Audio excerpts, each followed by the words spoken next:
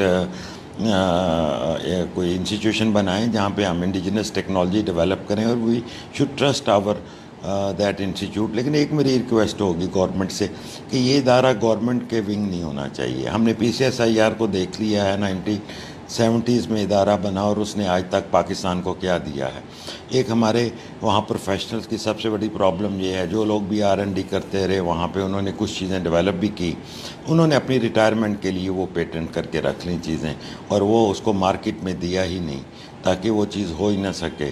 لیکن اس قسم کا ادارہ نہیں, گورنمنٹ کو چاہیے پبلک پرائیویٹ پارٹنرشپ کے ساتھ جہاں پہ واقعی ٹرو اسپرٹ میں لوگ کام کر سکیں, اچھے پروفیشنل کام کر سکیں اور اس ملک کو ڈلیور کر سکیں. My message is that we are not asking for our self that we want to be the rich person. الحمدللہ اللہ تعالیٰ نے جس کو جو مقدر ہو اس کو دے دینا ہے.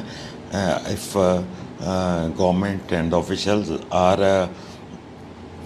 really interested in developing this sector on the behalf of all water treatment companies who are operating in Pakistan in any scale, I commit that every company will support you and we will be available and without any charge.